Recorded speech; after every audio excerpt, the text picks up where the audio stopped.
Now, on the issue of trading in national currencies, I wanted to just mention another development that I just came across, which is that in the ASEAN region, countries like Malaysia, Indonesia, Vietnam, Thailand, the Philippines, and South Korea are making moves to accelerate their own de-dollarization, moving towards using their national currencies in all bilateral trade. Now, if you've followed me for very long, you'll know that this is something that I have endorsed and something that I prefer to the creation of a single trading currency for BRICS. In my opinion, these types of steps that's going on with the ASEAN countries are very positive. And I very much like the fact that this is moving through existing regional organizations like ASEAN.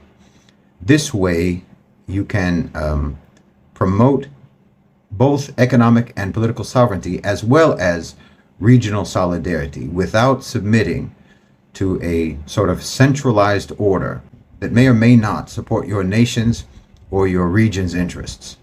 I think that there's a sort of battle going on about how the pivot to the global south is going to be managed.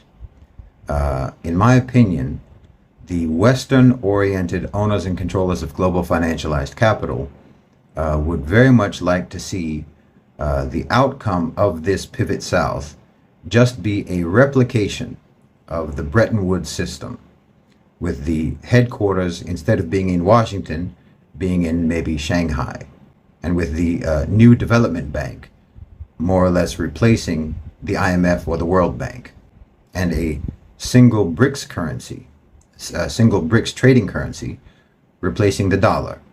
Now, on the other side, you have leaders in the global south who are genuinely interested in and pursuing, and they want to see this historic pivot be used to pioneer a new economic order, which will see the long-suffering victims of the Bretton Woods system finally attain their real economic sovereignty and independence. Now, this is, of course, a very complicated and treacherous undertaking.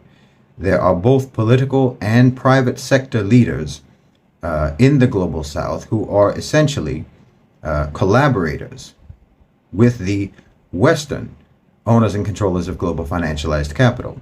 And they would themselves benefit from a replication of the Bretton Woods system. So there are struggles within global south countries about how this pivot is going to be managed.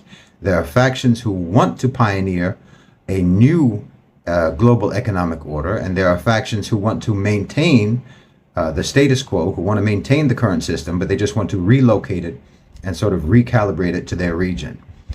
The collaborators, of course, have the full backing of the Western OCGFC, the owners and controllers of global financialized capital. So this is absolutely a power struggle.